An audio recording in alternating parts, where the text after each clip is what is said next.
Daddy Squared. Gay Dads Save the World. A daily dose of gay dads on the front lines of the global pandemic. With Alex McGann and Jan Dick. Hello and welcome to another episode of Daddy Squared, the Gay Dads podcast. Gay dads rule the world. Gay dads save the world. Whatever, we do something to the world. Day 20 of our little project that we give you every day. One gay dad that we call who is an essential worker or first responder or both. Listen, it's what's been so amazing in this process has been recognizing how many people are truly essential workers in this thing. Yeah, that's true. I mean, you think to yourself, it's an essential worker. You say it has to be an ENT. It has to be like, a doctor or a nurse. But there are so many different things that are essential at a time like this. And we want to interview all of you. As much as we can.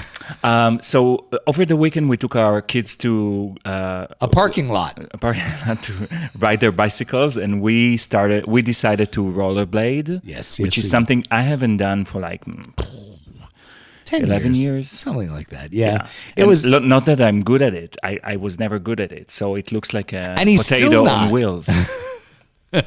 We literally drove down to an industrial area in Los Angeles. We found a parking lot, a big one, and we set our kids free and we put on our rollerblades, and it was an incredibly gay moment. It was so gay. It was gay on paper while I was practicing falling down safely. So it looks ridiculous. It was great. And Alex did some rollerblading. I did. Didn't you miss your car? I mean, we got into your car. Oh, it was so nice. How nice is that? I love getting into Though it my has car. too many rubber gloves on the floor. Oh my God, the passenger floor of my car looks like the trash can at like a fisting festival. It is so disgusting. There are all these used rubber gloves and candy Bags. wrappers and like pieces of cookie. It's not pretty. Thank God there are no doggy leather masks. I don't understand the doggy leather mask thing. If you want to explain the doggy leather mask thing to us, you can write us at hello@daddysqr.com. Did you know, Alex, that more than 15% of patients admitted to labor are COVID positive? God, that sounds impossible. Right? I mean, so maybe it's in a specific hospital or a specific area, like one of the real hot zones. Well, that fact brought me to Georges Sylvestre. He's an OB-GYN in New York and a gay dad, of course. I also suspect we're going to call him today. I suspect it's pronounced Sylvestre. Sylvestre. Oh, I love saying things in my stupid French accent, which is really stupid, but I like to do it anyway. So we're calling New York. Georges, let's do that. Right.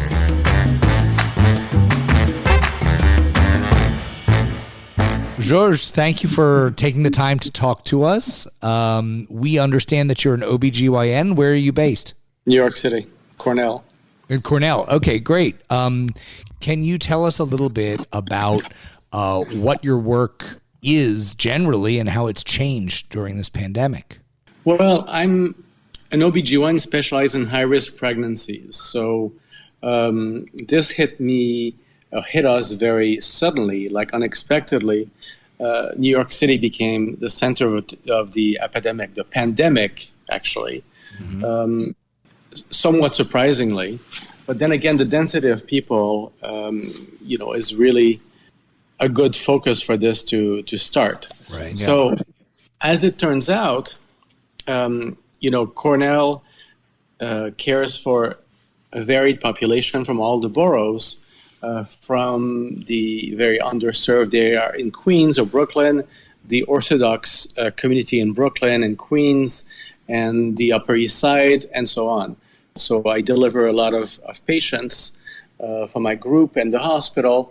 And we decided as a group about 6 weeks ago to systematically test everybody who comes in labor, whether they have symptoms or not. Mm-hmm. So everybody who gets admitted to our floor to have a baby gets tested for COVID.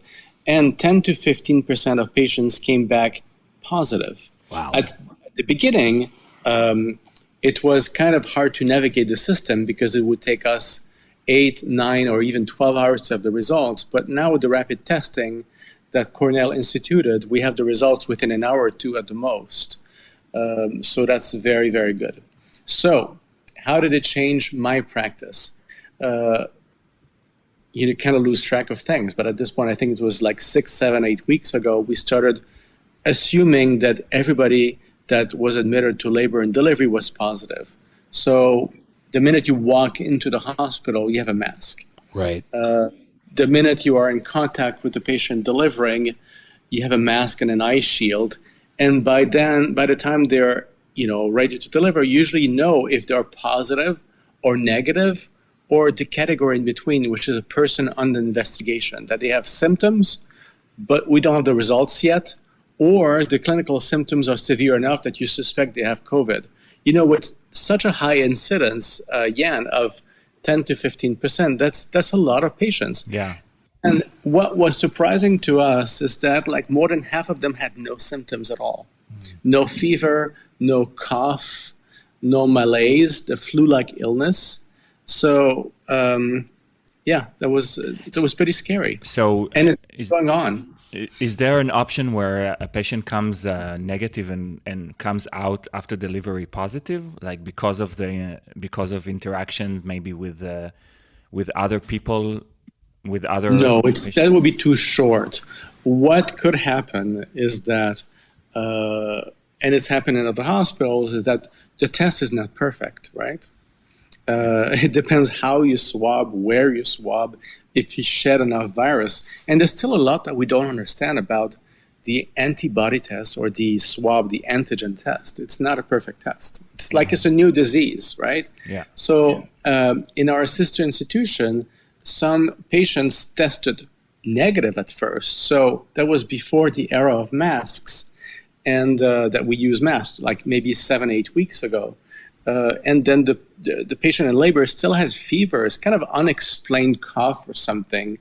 And then a day or two after delivery, it became obvious that they had some kind of respiratory problem. So they were retested and they were positive. And by then they had infected at least a dozen people on the staff, or perhaps the baby or the nurses or the doctors. So this is when our sister institution said, that's it, that's all. We all wear masks. We all assume that people are at risk, right? Because this is an extremely contagious virus. Yeah. Right. Do you separate between the babies who were born to a positive patients to the babies who are born to negative? Yes. I'm not a pediatrician, so I cannot give you details of the nursery. Okay. However, I can tell you that the babies.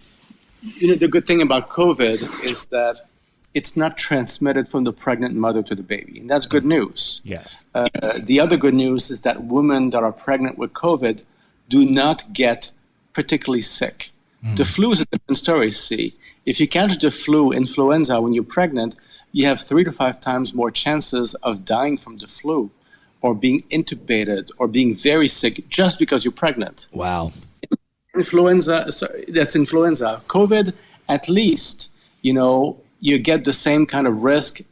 Let's say you're 35 and pregnant, you get the same risk if you're 35 and not pregnant. So the risk of complications are not higher because of the pregnancy. Got it. That being said, there's still some, it's a very infectious virus, very contagious. So, we have considerations of the mother that tested positive with or without symptoms.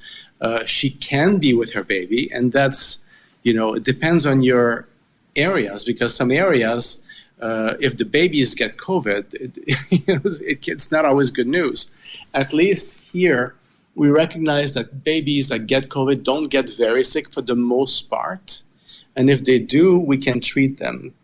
Well, so then the end of your day comes and you go home, and can you tell us about what your family's like?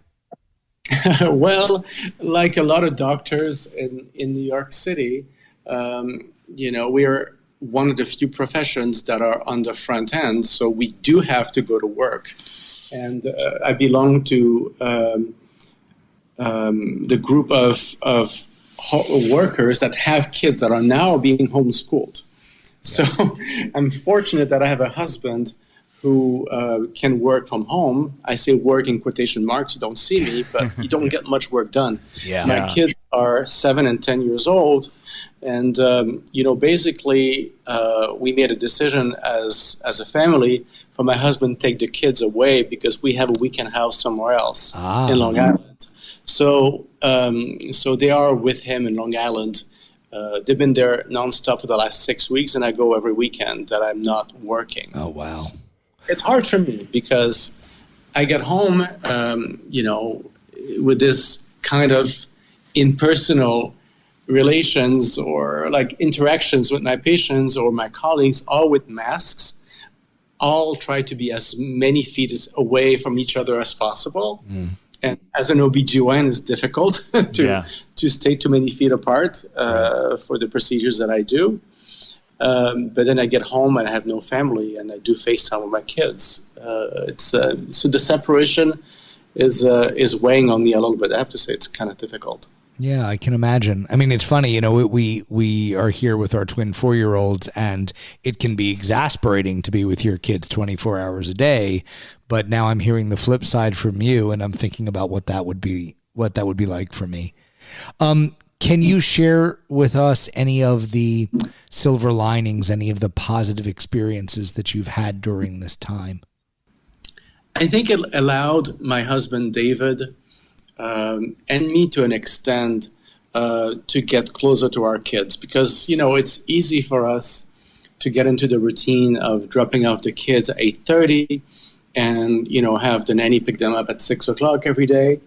That's been our routine for the last, quite a few years. Right. So now that we are with our kids 24/7, and us, I mean my husband,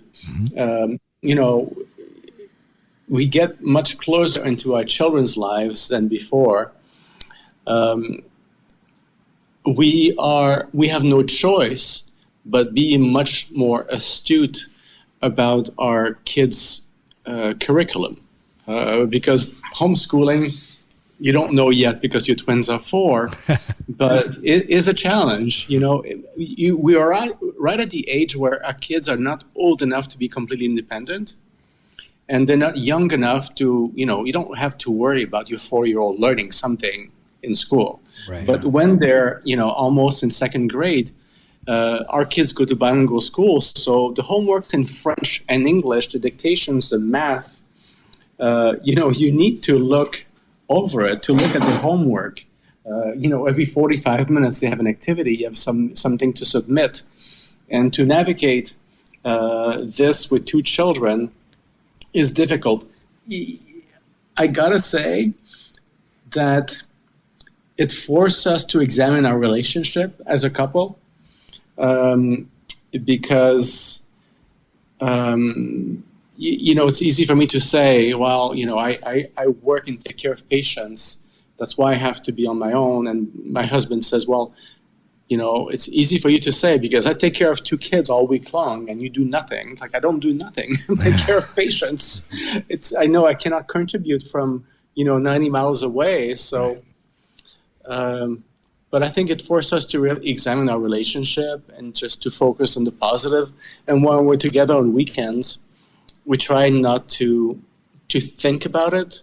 We try not to think about school stuff, about me, about work stuff. So we try to do some good activities as a family that we can do to the extent that the social isolation allows us to do. I want to ask you one more very, very important question, and it is, can you divulge to our listening audience the absolutely worst thing you've eaten in the last week?